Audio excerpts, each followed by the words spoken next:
नमस्कार, आप देख रहे हैं बहस बिहार की और आपके साथ मैं हूं विवेक। और इस वक्त की सबसे बड़ी खबर से हम आज इस कार्यक्रम की शुरुआत करने जा रहे हैं। लब्बो-लुआब यही है कि आज सदन में बहुत कुछ हुआ, बड़ी बातें हुई। हर वो आंकड़ा नीतीश कुमार ने सामने रखने की कोशिश की और सीधे तौर पर उन्होंने कहा कि भाई जो सामने है उस पर भरोसा करना होगा। लेकिन बड़ी खबर क्या है, इस पर हम लाने जा रहे हैं। बड़ी खबर है कि आरक्षण का दायरा बढ़ाने पर मुहर लग गई है और यह दायरा बढ़ेगा। आप समझिए प्रतिशत में क्या होगा। नीतीश कैबिनेट की बैठक में मुहर लग गई है, साफ तौर पर 65% आरक्षण देने पर मुहर लगी है। 65% पर आरक्षण देने की मुहर लगी है। बीजेपी ने खुलकर समर्थन कर दिया है कि हां भाई ये सही हो रहा है। 9 नवंबर की तारीख होगी, बिल लाएगी सरकार। और एक बड़ी खबर, चुनाव से पहले नीतीश कुमार का एक बड़ा दांव है, इसे जरा समझिएगा। एक बड़ी खबर हम आपको बता रहे हैं, दोबारा पढ़ लीजिए। आरक्षण का दायरा बढ़ाने पर मुहर लगी है और 65% इसका जो खाका तैयार किया गया, हालांकि यहां पर बीजेपी साथ में है। 65% आरक्षण देने पर मुहर लगी है और बीजेपी इस पूरी कवायद के साथ है। लेकिन इससे भी ऊपर की मांग की जा रही है। हालांकि 9 नवंबर को यह बिल सरकार लाने वाली है। तो शक्ति यादव, और चलिए सीधे हम चलते हैं, सीधे अपने मेहमानों से परिचय कराते हैं। शक्ति यादव मुख्य प्रवक्ता आरजेडी से हमारे साथ होंगे, नीरज कुमार प्रवक्ता बीजेपी से, असित नाथ तिवारी प्रवक्ता कांग्रेस से, संजय कुमार प्रोफेसर हैं सीएसडीएस से। बहुत बहुत सबका स्वागत है। इस वक्त आरजेडी से शक्ति यादव हम तक नहीं पहुंचे हैं, लेकिन कुछ देर में पहुंच जाएंगे। सबसे पहले रिएक्शन लेते चलते हैं असित नाथ तिवारी प्रवक्ता कांग्रेस से। आज जो कुछ भी सदन में हुआ, जरा बताइए उसके बारे में क्या रिएक्शन है और कांग्रेस कैसे क्या सोचती है। देखिए, स्वागत योग्य कदम है और हम तो लंबे अरसे से इसकी बात कर रहे थे। हमारे नेता राहुल गांधी जी भी इसकी बात कर रहे थे। तो आरक्षण का दायरा बढ़ा है, ये खुशी की बात है। अब जो हमारी अगली मांग होगी वो ये होगी कि इस दायरे में दलित, महादलित और जो हमारे आदिवासी वर्ग है उसको भी शामिल कर लिया जाए। उनके लिए भी आरक्षण का दायरा थोड़ा बढ़ाया जाए। इसके अलावा जो 26% आपने अभी बताया, ये आंकड़े बता रहे हैं, सवर्ण है जिनकी आय 6,000 रुपए तक है। ये परिवार का है, व्यक्ति का आय नहीं है। और सरकार ने माना है बिल्कुल। हम ये अपर जो हमारा हेडर जो चल रहा है उसे हम जरा बदलने की कोशिश कर रहे हैं, क्योंकि ये लगता है कि ये पुराना हेडर चल रहा है। इसे हम जरा सुधार लेते हैं, लेकिन आप अपनी बात पूरी कीजिए। टॉप बैंड बदल दीजिए। हाँ, बदल रहे हैं। तो जो 26% जो सवर्ण है और जिनकी आय 6,000 रुपए है, परिवार की आय, और परिवार में माना गया है 5 सदस्य। 5 सदस्य 30 दिन 6,000 रुपए में क्या खाएंगे, क्या पहनेंगे? तो उसको भी उस आरक्षण के दायरे में लाने की कोशिश की जाए तो बेहतर होगा। यह स्वागत योग्य कदम है, क्रांतिकारी कदम है, कांग्रेस इसका स्वागत करती है। चलिए ठीक है, नीरज कुमार प्रवक्ता बीजेपी। नीरज कुमार नहीं, जोगेंद्र पासवान। ये योगेंद्र पासवान, ठीक है। योगेंद्र पासवान जी हमारे साथ जुड़ चुके हैं। योगेंद्र पासवान जी, जरा बताइए कि आज ये जो गतिविधि आज हुई है और जो 65% का जो आज खाका खींचा गया है, उसके बारे में क्या रिएक्शन है। भारतीय जनता पार्टी ने सदन के अंदर भी और सदन के बाहर भी इसका समर्थन करती है, पुरजोर समर्थन करती है। और भारतीय जनता पार्टी हमेशा आरक्षण के पक्षधर रही है। चाहे बीपी सिंह के समय में मंडल का मामला आया हो, तब भी भारतीय जनता पार्टी ने मजबूती से समर्थन किया था। कर्पूरी ठाकुर के नेतृत्व में बिहार में जनसंघ साथ में थी, तब भी आरक्षण का भारतीय जनता पार्टी ने समर्थन किया था। और नीतीश कुमार जी ने 2022 में जब जातीय गणना कराने का निर्णय लिया था, तो भारतीय जनता पार्टी ने मजबूती से कैबिनेट के अंदर समर्थन करने का काम किया था। और आज उन्होंने 65% आरक्षण बढ़ाने का जो निर्णय लिया है, इसका भारतीय जनता पार्टी समर्थन करती है। और इसके साथ ही साथ भारतीय जनता पार्टी नीतीश कुमार जी से मांग करती है कि नगर निकाय और पंचायत में जो 37% आरक्षण है, हाँ, उसको 50 से ऊपर ले आकर के 65 करना पड़े। तो नीतीश कुमार जी 65 करें, भारतीय जनता पार्टी। उन्होंने तो कह ही दिया है। संजय कुमार हमारे साथ जुड़े हुए हैं, प्रोफेसर संजय कुमार से सीधे हम बात करते हैं। प्रोफेसर संजय, ठीक है, आप अपना खाका तैयार रखिए, हम आ रहे हैं आपके पास। प्रोफेसर संजय कुमार जी, ये जो खाका खींचा गया है, ये 65% की बात कही गई, जोड़ तोड़ के बताया गया। हालांकि आरजेडी की डिमांड 5% और ज्यादा है। वो कह रहे हैं कि नहीं, 70 से नीचे नहीं, 70 तक कर दिया जाए। हमें जरा बताइए इसे किस तरह से कैलकुलेट कर पा रहे हैं, कैसे बाइफिकेट कर पा रहे हैं और कैसे कैसे बांट कर इसे आसान भाषा में हम लोगों को समझा सकते हैं। नहीं, मुझे तो फॉर्मूला का पता नहीं कि विधानसभा में किस तरह की चीजें पेश की गई। हमें सिर्फ इस बात की जानकारी है कि 65% की बात हो रही है। सुप्रीम कोर्ट का एक कैप है कि 50% से ऊपर आरक्षण नहीं हो सकता। लेकिन नीतीश कुमार ने विधानसभा में इस बात का प्रस्ताव रखा कि चूंकि नंबर्स ज्यादा हैं, चाहे ओबीसी की बात हो, दलितों की बात हो, और वो आर्थिक और सामाजिक दृष्टिकोण से पिछड़े हैं, उनको और आरक्षण देने की जरूरत है। और अगर आरक्षण में तब्दीली करनी है तो 50% की सीलिंग बढ़ानी होगी। तो उन्होंने इस बात की पेशकश की है कि आरक्षण की सीलिंग 65% तक जाना चाहिए। अब इसके अंदर तमाम फॉर्मूले, किसको कितना मिलेगा, क्या होगा, मुझे लगता है ये सारी डिटेलिंग बाद में की जाएगी। इस वक्त अगर की भी गई होगी विधानसभा के अंदर, जो पेश की गई होगी, उसकी मुझे जानकारी नहीं है। लेकिन यह जरूर है कि जो भी फॉर्मूला होगा वो पॉपुलेशन के प्रतिशत के आधार पर, क्योंकि इसी की सारी कवायद हो रही है, इसी की सारी राजनीति हो रही है कि जिसकी जितनी हिस्सेदारी है, जिसकी जितनी संख्या है, उसके हिसाब से उसको हिस्सेदारी मिलनी चाहिए। तो उस हिसाब से ओबीसी को जो आज 27% या 30% रिजर्वेशन है, उसकी संख्या बढ़ाने की पेशकश की जाएगी। बिल्कुल। हमारे साथ असित नाथ तिवारी जुड़ चुके हैं। असित नाथ तिवारी जी, ये समझना बेहद जरूरी है। ठीक है, ये 65% वाली बात तो ठीक है, आम जन तक जाएगी। 65% का जो एक बड़ा गोला है वो पब्लिक फोरम में जब जाएगा तो असित जी उसे अपने तरीके से पब्लिक देखेगी कि नहीं भाई, सरकार हमारे लिए अलग तरीके से काम कर रही है। असित नाथ तिवारी से हम बात करना चाहेंगे। असित जी, इसे कैसे कैसे आप लोग देख रहे हैं, क्योंकि सिर्फ 65% दिख रहा है। अब ये होगा कि हिस्सेदारी वाली बात जो है वो कैसे तय होगी। देखिए विवेक जी, पहले तो मैं भाजपा के चेहरे से नकाब उतार दूं। कह रहे हैं हम समर्थन कर रहे हैं, भाजपा तो इस सर्वे को ही फर्जी बता रही थी। जिस सर्वे के आधार पर आरक्षण के दायरे को बढ़ाने की बात हो रही है, भाजपा उसे ही फर्जी बता रही थी। और अब जब दांव उल्टा पड़ गया तो हम तो सड़क पर भी समर्थन कर रहे हैं, हम तो सदन पर, एक चारा क्या है, पब्लिक आपको सड़क पर दौड़ाएगी, समर्थन नहीं कीजिएगा तो डर के आप समर्थन कर। आपको पता है कि आपके चेहरे से नकाब उतर गया है और रोड पर जाइएगा तो लोग दौड़ाना शुरू कर देंगे। आप तो इस सर्वे को ही फर्जी बता रहे थे। ये सर्वे नहीं हुआ होता तो क्या आज ये दायरा बढ़ता? पब्लिक ये बात सोचे, जनता ये बात सोचे। आपके अधिकार के लिए जो सर्वे हुआ उसको फर्जी कौन बता रहा था? आपके बच्चों के भविष्य के लिए जो सर्वे हुआ उसको फर्जी कौन बता रहा था? भाजपा के लोग। और आज उसी भाजपा की बोली कैसे बदल गई ये देखिए। तो पहले इनको पहचान लीजिए कि ये कितने खतरनाक, घातक और झूठे लोग हैं। और जब आपके बीच जाए तो अपने हिसाब से जरा फैसला कीजिएगा। और ये आरक्षण का दायरा बढ़ेगा। और वही मैं विवेक जी कह रहा हूं कि अब हमारी कोशिश ये होगी कि इस दायरे में SC ST भी लाभान्वित हो, सवर्णों का वो तबका जो 6000 मासिक आय पर पल रहा है, पूरा परिवार, वो भी इससे लाभान्वित हो। समाज के हर वर्ग को इससे लाभ मिलेगा। और अगले चुनाव में भाजपा के लिए 5 सीटें बिहार में मुश्किल है। आप चाहें तो संजय सर से भी ये बात कर लीजिए, 5 सीट इस बिहार में भाजपा को अब नहीं आने जा रहा। अगले लोकसभा चुनाव में जनता पुख्ता हिसाब करेगी। फर्जी पार्टी को फर्जीवाड़े के ढोल से बाहर निकाल के जनता सड़कों पर दौड़ाएगी। पासवान, इसका जवाब क्या है? कांग्रेस सीधे तौर पर आरोप लगा रही है कि अब आप बदल गए हैं, यू टर्न ले लिया। रुकिए, देखिए, भारतीय जनता पार्टी कभी नहीं बदली है। भारतीय जनता पार्टी ने शुरू से कहा है कि जिस जाति की संख्या कम दिखाई गई है उसमें संशोधन करके उसका आवेदन लेकर के बढ़ाने की जरूरत है। योगेंद्र पासवान जी को जरा लाइए स्क्रीन पर। भारतीय जनता पार्टी हमेशा आरक्षण का समर्थक रही है। और विवेक जी बता दें कि 15 साल तक आरक्षण के लिए जो सर्वे किया गया, लालू जी सरकार में रहे, 18 साल से नीतीश कुमार जी सरकार में रहे, सर्वे को ही फर्जी बता रहे के बाद 10 साल तक कांग्रेस बिहार में सरकार में रही। बिना इस सर्वे के आरक्षण का दायरा 43 वर्षों में अनुसूचित जाति की स्थिति 43%, आज जो इन्होंने दर्शाया है आर्थिक सर्वे, 43% अनुसूचित जाति के लोग आज गरीबी रेखा में हैं। तो 43 साल का इनको जवाब देना होगा। और 7% ही बिहार में ग्रेजुएट लोग हैं।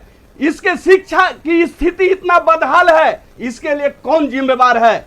इसके लिए ये लोग जिम्मेवार हैं। देखिए, और आप ये लोग कह जवाब रहे हैं दीजिए, 5 भाजपा सीट के हर दफ्तर में हम लोग भारतीय प्राइमरी स्कूल जनता खोलेंगे। पार्टी शक्ति यादव हमारे साथ आ चुके हैं, मुख्य प्रवक्ता आरजेडी से। शक्ति यादव जी, हाँ ठीक है, 40 सीट जीती अब थी, 65 के साथ है ना, बीजेपी 65 के साथ है ना, खुलेगा। ठीक है, आपने क्या किया, विरोध किया, ऐसी डिबेट एक दो नहीं दर्जनों डिबेट हमने कर लिया, और बीजेपी का हमने सुना भी, ठीक है, यहाँ नामो निशान नहीं बिहार में रहेगा, कांग्रेस का नामो निशान बिहार से ठीक है, अरे रुक जाइए, उसके लिए अलग से किसी फर्जी लोग हैं, शक्ति यादव जी, यही मुश्किल हो जाता है, फिर मॉनिटर की भूमिका निभानी पड़ती है। रुकिए रुकिए, शक्ति यादव जी, शक्ति यादव जी, मुख्य प्रवक्ता आरजेडी, शक्ति यादव जी, बात तो यहाँ ये चल रही है, कांग्रेस ने आरोप लगा दिया है कि भाई पहले तो आप कुछ कह रहे थे, अब 65% वाली जो बात आई तो अब उसमें आप अपने गुणागणित को सही करने लगे, बीजेपी के ऊपर ये आरोप लग रहे हैं। लेकिन उससे पहले हम रिएक्शन चाहते हैं, क्या ये 70 की आवाज आरजेडी के खेमे से आ रही है? विवेक जी, अभी प्रोफेसर संजय ने भी बातें अपने रखी है और बड़ी गंभीरता से रखी है। देखिए, आज बड़ा ही सुनहरा दिन है, स्वर्ण अक्षरों में बिहार के इन कदमों को याद किया जाएगा। दशक तक बिहार रहबरी किया, देश की आंखें को खोलने का काम किया है कि भाई देश भर के लोग, जो देश के प्रधानमंत्री जी ने कहा पार्लियामेंट के अंदर में, भारतीय जनता पार्टी ने कहा कि कोई इरादा जाति जनगणना कराने का नहीं है। 19 में स्वयं जो रक्षा मंत्री हैं, उस समय गृह मंत्री थे, उन्होंने कहा था कि हम कराएंगे, लेकिन आकर के मुकर गए कि कोई इरादा नहीं, राज्य चाहे तो करा सकता है। हम लोग तो प्रधानमंत्री से ही मिले थे, लेकिन नकार दिया उन्होंने। और भारतीय जनता पार्टी जो डेलीगेशन में गई थी यहाँ से सामूहिक रूप से, जाने के बाद सुर बदला था जनक राम जी का। अब हम आते हैं, आज जब ले हुआ जो सर्वे रिपोर्ट, वो आंखें खोल दी है। देखिए, जो लोग भारतीय जनता पार्टी चिल्ला चिल्ला के कहती थी आपकी डिबेट में, आप इस बात के गवाह हैं कि पिछड़ोनी कमेटी की बार बार चर्चा करते थे कि पिछड़े जातियों का हक खा रही है कुर्मी, कोयरी और यादव। 21% आबादी होने के बाद 6.7% लोग ही मात्र नौकरियों में हैं, लेकिन जिनकी आबादी 10% है वो 17% से अधिक 18% है। हमको कोई उस पर आपत्ति नहीं है, लेकिन सवाल ये उठता है, हम तो न 10% EWS को कर रहे, उसको छेड़छाड़ ही मत करो। अप्रत्यक्ष तौर पर इंदिरा साहनी का जो बैरियर है वह भी टूट चुका है एक तरह से। सवाल उठता है कि हमारे नेता दल तेजस्वी जी 75% आरक्षण की वकालत कर चुके हैं। भारतीय जनता पार्टी लगातार जाति आधारित गणना को नकारते रही है, कभी नकारती है, कोई नकारता है, कोई हाँ कोई ना करता। लेकिन तब हद हो गई जब देश के सरकार जो बैठी है वर्तमान, उनके वकील जाते हैं, सरकारी वकील जाते हैं और जाकर के तुषार मेहता इसके खिलाफ में खड़े होते हैं, 2 एफिडेविट करते हैं। तो आप कितने पक्षकार हैं यह बात बताने की जरूरत नहीं है, बिहार की और देश की जनता जान रही है। हमने पहले ही कहा था कि भाई हमको यह कराने के पीछे उद्देश्य को जानिए। शैक्षणिक, आर्थिक, सामाजिक स्थितियां हर जातियों में बिगड़ी हुई है और उनको सुधार करने की दिशा में अगर हम आगे बढ़ रहे हैं, जिसकी जितनी जनसंख्या भारी, अगर उसको भागीदारी मिलेगा। आप क्या चाहते हैं कि शैक्षणिक, आर्थिक, सामाजिक रूप से, यानी कि आप अभी भी यहाँ पर इस बात को मानेंगे कि जो प्रधानमंत्री ने गरीब को एक जाति बताया, तो क्या राज्य की जो सरकार है ये भी मानती है कि जो सभी जातियों में गरीबी है, गरीब हैं, वो भी अपने आप में एक जाति है? नहीं, एक बात विवेक, प्रधानमंत्री ने कहा कि देश के खजाने पर पहला अधिकार गरीब का है। कहाँ गरीब का है? देश के खजाने पर तो पहला अधिकार उन कॉर्पोरेट घरानों का है, हम दो, हमारे दो का। ठीक है, इस कैलकुलेशन को जरा समझते हैं। एक मिनट, एक सेकंड, प्लीज आप अपने गंभीर विषयों पर चर्चा जुड़ाई है, इसलिए हम कहना चाह रहे हैं। एक सबसे बड़ी बात आपको जानना पड़ेगा कि हम सिर्फ ये सर्वे रिपोर्ट नहीं है या एक्सरे रिपोर्ट है, पूरा फुल बॉडी डायग्नोसिस है। हर पहलुओं की जांच, हर ऑर्गन को जांच करने की दिशा में ये रिपोर्ट सामने। कुछ लोग जो कहते हैं कि आबादी घटा दी गई है, मैं डंके की चोट पर उनको चुनौती देता हूं। कि कोई व्यक्ति को खड़ा करो और आरटीआई से मंगवा लो कि आपके परिवार का आंकड़ा सही है या गलत है।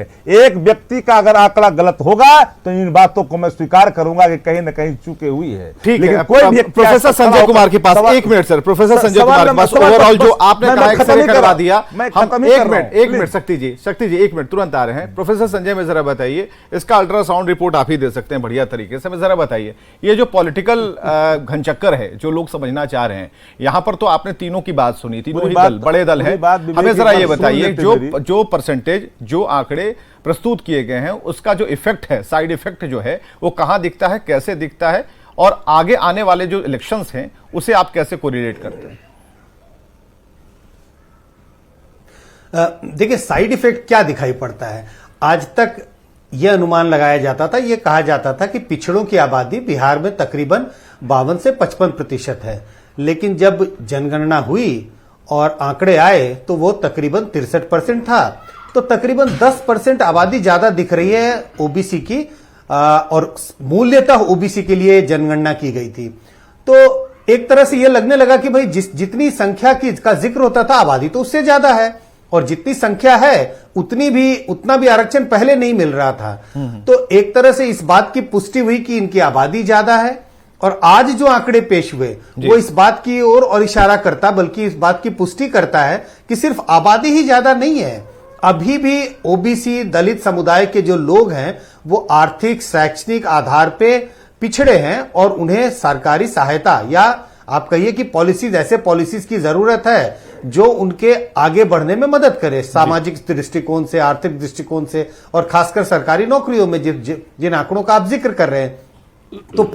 तो सारी जो एक तरह से जो इको हो रहा है, डेटा आया 63%, और उसका जो इको है वो इको इतना बड़ा है क्योंकि हमेशा लगता था कि आबादी 55% है, लेकिन अब आबादी उससे भी ज्यादा है। तो इसी के लिए राजनीतिक पार्टियां, खासकर वो लोग जो एक तरह से, मैं ये तो नहीं कह रहा कि विरोध कर रहे थे सेंसस करने का, लेकिन कहीं ना कहीं रिजर्वेशन था, तो उनके लिए थोड़ा एक कहें कि भूचाल सा आ गया, और उन्हें लगा कि अब इसका क्या करें, विरोध तो कर नहीं सकते, समर्थन कर रहे हैं दबे जमान से। अब 2024 पर इसका क्या असर होगा ये तो नहीं कह सकता कि अब वोट अचानक इंडिया गठबंधन की ओर स्विंग कर जाएगा और लोग एनडीए को वोट नहीं देंगे, ऐसा होते हुए तो मैं नहीं देख रहा। लेकिन यह जरूर है कि एक बड़ा मुद्दा सामने लेके बिहार आगे बढ़ रहा है। नीतीश कुमार ने एक बड़ा मुद्दा दिया है और बहुत ही पॉजिटिव मुद्दा है।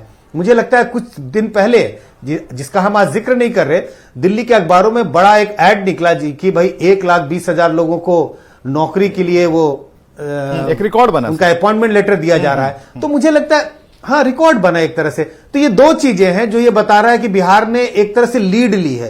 एक चीज, इतनी बड़ी संख्या में लोगों को नौकरी दी गई, और दूसरा, आज जिसकी चर्चा बार बार हो रही थी और बार बार चर्चा होती थी कि ओबीसी गिनती हो ही नहीं सकती, कास्ट सेंसस हो ही नहीं सकता, आंकड़े आ ही नहीं सकते, वो भी नीतीश कुमार ने कर दिखाया। और मुझे लगता है 2 कदम और आगे जाने की जरूरत है। जब ये पहल होगी कि आरक्षण का भी दायरा बढ़े, तो उस हिसाब से एक बड़ी लकीर खींची है और सारी पार्टियों को उसको रिस्पॉन्ड करने की जरूरत पड़ रही है। बिल्कुल, मजबूरन जिस बात का जिक्र अभी आसित तिवारी कर रहे थे, लेकिन शक्ति यादव की बात अधूरी रह गई थी, उन्हें पूरा करने का पूरा मौका हम देते हैं। शक्ति यादव जी, अपनी बात पूरी करें आप। देखिए, एक पहलू और इसमें मैं जोड़ना चाहता हूं। संजय जी ने बहुत अच्छी बातें कही। एक पहलू मैं इसमें और जोड़ना चाहता हूं। आप सर्वे रिपोर्ट का जो कई पृष्ठों को जब अध्ययन करेंगे तो एक झोपड़ियों का भी आकलन हुआ है कि कितने झोपड़ी है। उन झोपड़ियों में 70% ईबीसी और ओबीसी दलित परिवार ही क्यों, एक बड़ा सवाल है। तो जिन बात की चर्चा कर रहे हैं कि बजट का आकार का बहाव उनके सशक्तिकरण में अगर होगा तो वो आगे आएंगे, मुख्यधारा में आएंगे। आप सिर्फ इसको नौकरियों से जोड़ करके मत देखो। हम तो समानुपाती प्रतिनिधित्व की ही बात करते हैं कि अगर आपकी आबादी है, बावत भी अगर समानुपाती प्रतिनिधित्व आपको प्राप्त नहीं हो रहा है तो उस दिशा में कदम हमें बढ़ानी है। जमीन खरीद करके मकान बनानी है तो वो भी करेंगे। भारतीय जनता पार्टी के कथनी और करनी में अंतर है। आज कोई पहली बार नहीं, मैं अतीत में आपको ले जाना चाहता हूं। जननायक कर्पूरी ठाकुर के आरक्षण फॉर्मूलों को भद्दी भद्दी गालियां देने वाली पार्टी का नाम भारतीय जनता पार्टी है कहें तो मैं गिनवा दूं। आप सुन लीजिए, पहले सुन लीजिए, जानकारी जी का के अभाव टाइम में है। आरक्षण। अब आपको जानकारी का अभाव है तो बता जानकारी दो का आपको अभाव कि है किन लोगों ने कैलाश गालियां पति दी। मिश्रा जी वित्त मंत्री आप साथ में थे। उन्होंने सुनिए पूरी ना, तरह से आप समर्थन सुन करने लीजिए। का योगेंद्र काम पासवान जी किया था। खत्म इस तरह नहीं का योगेंद्र कोई पासवान जी जानकारी आपको दे रहे हैं, नहीं, मौका दे रहे हैं, नहीं, रुक जाइए नहीं, पासवान जी नहीं, रुकिए जरा। नहीं। हाँ नंबर 2, आप देखिए कि देश के प्रधानमंत्री बीपी सिंह के साथ ही भारतीय जनता पार्टी आई थी, लेकिन जो ही मंडल कमीशन की बात आई तो कमंडल लेके निकले, मंडल के खिलाफ। भारतीय जनता पार्टी के मंडल समर्थन खिलाफ से मंडल लागू जब हुआ था। जब भी पिछड़ों आप की लोग उस बात समय की में गई, नहीं थे। उनके मंडल उन्नयन के के टाइम रास्ते में खोले गए सरकार भारतीय के जनता द्वारा। पार्टी के तो चुनी हुई समर्थन से सरकार मंडल को आई थी, अपने कमंडल का आरजेडी के रास्ता समर्थन दिखा से करके नहीं। अपने पदस्थ और किया। अब तो मंडल और कमंडल दोनों भारतीय जनता पार्टी के साथ है, इसलिए भारतीय जनता पार्टी को कोई चिंता करने की जरूरत नहीं है।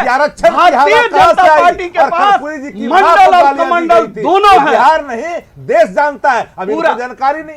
जानकारी अब आपको नहीं है। जानकारी नहीं। अमित शाह जी जब ने भी सदन गठबंधन के अंदर में कहा अरे है अमित कि शाह जी- 24 के बाद अमित शाह जी जनगणना तो खिलाफ कराएंगे रहे। हम, कभी और नहीं करा। जनगणना 19 में होगा। कहा कि उन्होंने कराएंगे। कहा है। चलिए बात है आम जनों के जिस कहा मकसद को लेकर इसे आगे बढ़ा गया और जिस 65% की बात की जा रही है और जो लाभ इसके बाद मिलेगा, जिस तरह से खाका तैयार किया गया है, उस फायदे नुकसान के पीछे का जो पॉलिटिकल सच है ये भी सामने आने वाला है। बहुत बहुत शुक्रिया आप सभी का आने के लिए, इस डिबेट में शामिल होने के लिए। तो यहां पर जाति गरीबी इस बात की चर्चा होनी थी, लेकिन जो एक बड़ी खबर आई थोड़ा रुख इसका मोड़ दिया गया। वहां पर चर्चा इस बात को लेकर हो रही है कि भाई अब आरक्षण का दायरा क्या हो, बढ़ा हुआ दायरा 65% होगा। आरजेडी की डिमांड है कि नहीं 5 और बढ़कर बात कीजिए, हम ज्यादा से ज्यादा लोगों तक पहुंचना चाहते हैं। और बात तो झोपड़ियों वाले गरीबों की भी है जिनके सिर पर छत नहीं है, तो उन्हें भी मकान दिलाना है। तो अब इसका यह देखना होगा कि आगे रिजल्टेंट क्या होता है, लेकिन फायदे और नुकसान के बीच में गरीब पिसना नहीं चाहिए। पॉलिटिक्स अपनी गति में हो, लेकिन लोगों का विकास भी अपनी गति में होता रहना चाहिए। बहुत बहुत शुक्रिया।